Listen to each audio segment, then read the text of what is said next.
Assalomu alaykum, hurmatli tomoshabinlar. Sizlarning e'tiboringizga Toshkent davlat agrar universiteti agrologistika fakulteti agrobiznesni boshqarish va logistika kafedrasi katta o'qituvchisi, iqtisod fanlari falsafa doktori PhD Davlat Sanjar Abdumannonovich bo'laman. Sizlarning e'tiboringizga bugun agrobiznesni boshqarish va tashkil etish fanidan agrobiznes korxonalari faoliyatining tashkiliy iqtisodiy asoslari mavzusida ma'ruzamni boshladim. Shu yerda sal nima bo'lib qoldi. Ya'ni bugungi mavzu agrobiznes korxonalari faoliyatini tashkiliy iqtisodiy asoslari va quyidagi rejalar. Birinchi reja fermer xo'jaligi faoliyatining huquqiy asoslari. Ikkinchi rejamiz qishloq xo'jaligi faoliyatining tashkiliy asoslari. Uchinchi rejamiz agroklaster tushunchasi va uni ahamiyati. Va to'rtinchi rejamiz agroklasterlar faoliyatining tashkiliy iqtisodiy asoslari. Va beshinchi rejamiz agroklasterlarni belgilovchi me'yoriy huquqiy hujjatlar. Va oxirgi rejamiz qishloq xo'jaligi kooperativi faoliyatining tashkiliy asoslari to'g'risida.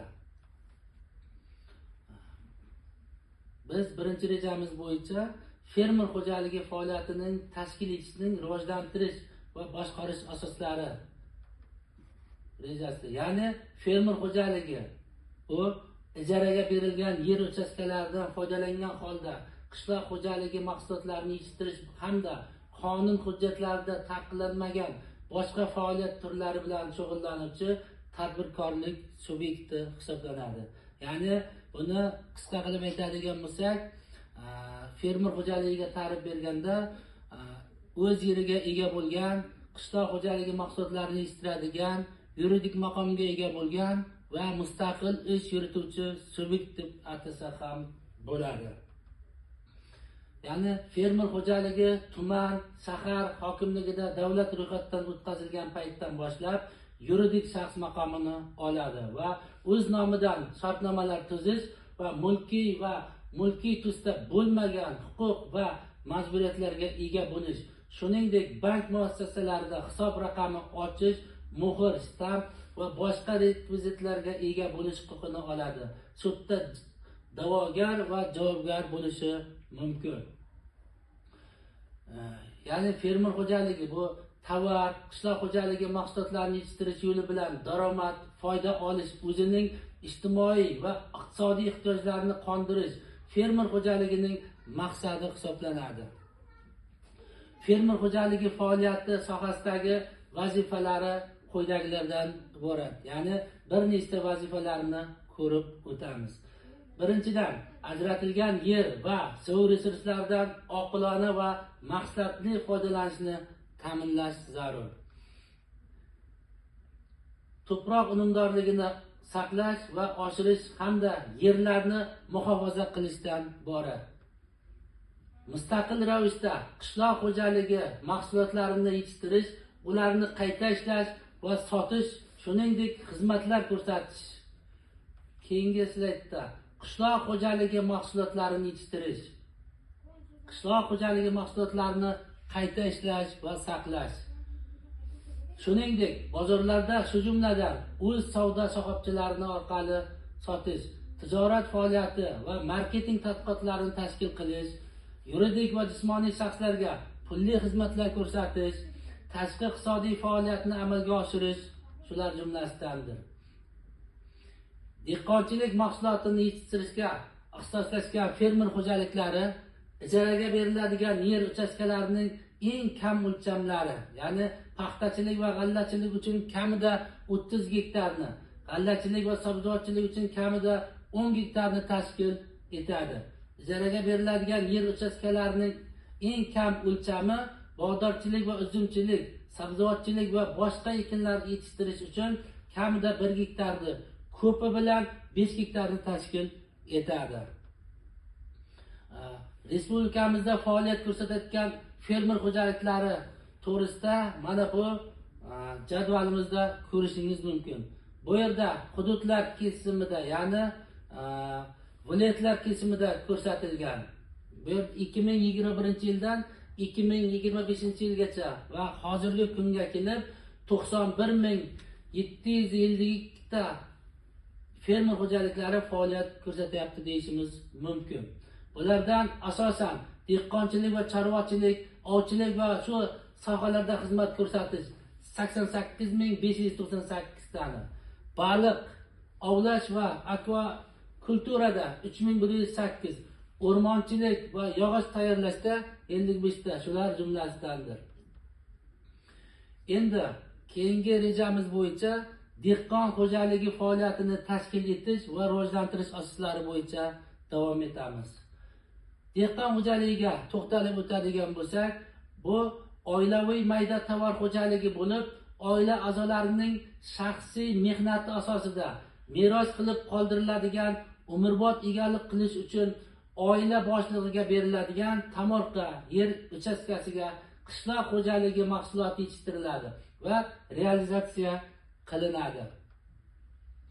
Dehqon xo'jaligi faoliyati tadbirkorlik faoliyati jumlasiga kiradi hamda dehqon xo'jaligi a'zolarining istagiga ko'ra ular yuridik shaxs tashkil etgan holda va yuridik shaxs tashkil etmasdan amalga oshirish mumkin. Ya'ni ixtiyoriy ravishda ham jismoniy ham yuridik maqomga ega bo'lishi nazarda tutilyapti.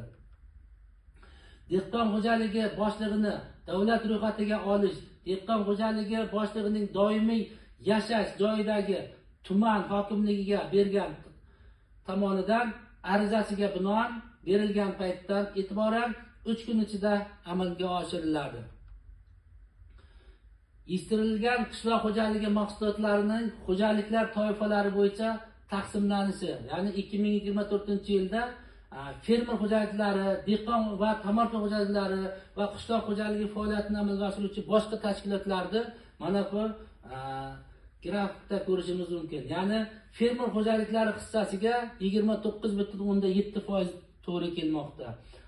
Dehqon tomorqa xo'jaliklari hissasiga esa 63.1% to'g'ri kelmoqda.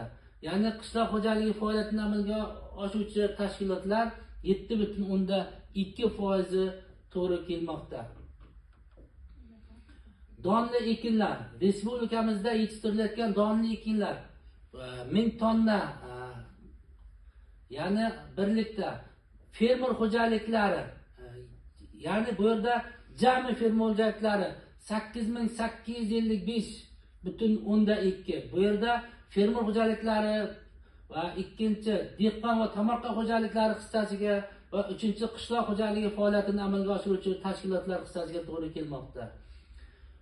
Bu jadvalda ko'rinib turibdiki, 2024-yil yanvar-dekabr oylarida barcha toifadagi xo'jaliklarda yetishtirilgan donli ekinlar 8.855.2 tonnani yoki 2023-yilning mos ravishi bilan solishtirganda 104.8% ni tashkil etganini ko'rishimiz mumkin. 2023-yilning mos davriga nisbatan ko'rsatib o'tilgan davrlarda fermer xo'jaliklarida turi 8%, dehqon va tomorqa xo'jaliklarida 6.2% va qishloq xo'jaligi faoliyatini amalga oshiruvchi tashkilotlarda 3.3% ga oshishi qayd etilgan. Respublikada yetishtirilayotgan kartoshka, ya'ni bu yerda fermer xo'jaliklari hissasiga, dehqon va tomorqa xo'jaliklari hissasiga va qishloq xo'jaligi faoliyatini amalga oshiruvchilar bo'lib ko'ramiz. Bu yerda jami 3716.8 ming tonna yetishtirilgan mahsulot bo'ladigan bo'lsa, 2024-yilning yanvar-dekabr oylarida barcha toifadagi xo'jaliklarda yetishtirilgan kartoshka 3716.8 ming tonnani yoki 2023-yil mos davri bilan solishtirganda 104% ni tashkil etadi. Respublikada yetishtirilayotgan sabzavotlar, ya'ni fermer xo'jaliklari, dehqon xo'jaliklari va tomorqa xo'jaliklari, qishloq xo'jaligi faoliyatini amalga oshiruvchi boshqa tashkilotlarda ko'rishimiz mumkin. Bu yerda 2024-yil yanvar-dekabr oylarida barcha toifadagi xo'jaliklarda yetishtirilgan sabzavotlar 11.998,8 ming tonnani yoki 2023-yilni mos davri bilan solishtirganda 103,8% ni tashkil etadi. Respublikada yetishtirilayotgan poliz ekinlarini ko'rishimiz mumkin. Ya'ni fermer xo'jaliklari, dehqon va tomorqa xo'jaliklari qishloq xo'jaligining faoliyatini amalga oshiruvchi tashkilotlarda, ya'ni 2024-yilning yanvar-dekabr oylarida barcha toifadagi xo'jaliklarda yetishtirilgan poliz ekinlari 2683,6 ming tonnani yoki 2023-yilning mos davri bilan solishtirganda 105,1% ni tashkil etadi. Respublikada yetishtirilgan meva va rezervuar mevalar to'g'risida fermer xo'jaliklari, dehqon va tomorqa xo'jaliklari, qishloq xo'jaligi faoliyatini amalga oshiruvchi boshqa tashkilotlarda hissasini ko'rib chiqadigan bo'lsak, 2024-yilning yanvar-dekabr oylarida barcha toifadagi xo'jaliklarda yetishtirilgan meva va rezervuar mevalarni 3271,2 ming tonnani yoki 2023-yilning mos davri bilan 104,8% ni tashkil etadi. Bu yerda respublikamizda yetishtirilgan uzum. Endi keyingi rejamiz bo'yicha hozir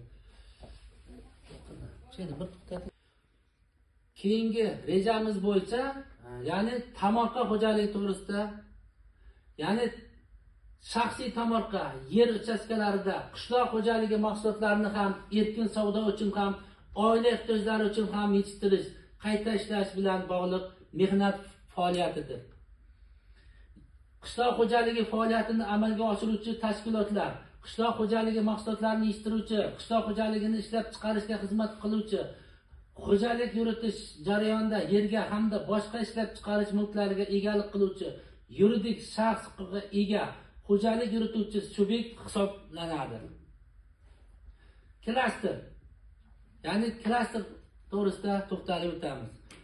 Meva, sabzavot va qishloq xo'jaligi resurslarini yetishtirish va chuqur qayta ishlash, chorvachilik, baliqchilik va boshqa komplekslarni yaratish, raqobatbardosh yuqori texnologiyali va eksportbop to'qimachilik, oziq-ovqat va boshqa turdagi mahsulotlar ishlab chiqarishni tashkil etish shakli hisoblanadi.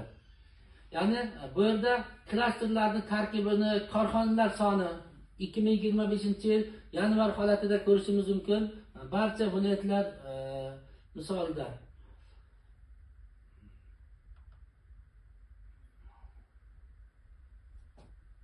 Bugungi mavzumiz shu bilan yakunlandi.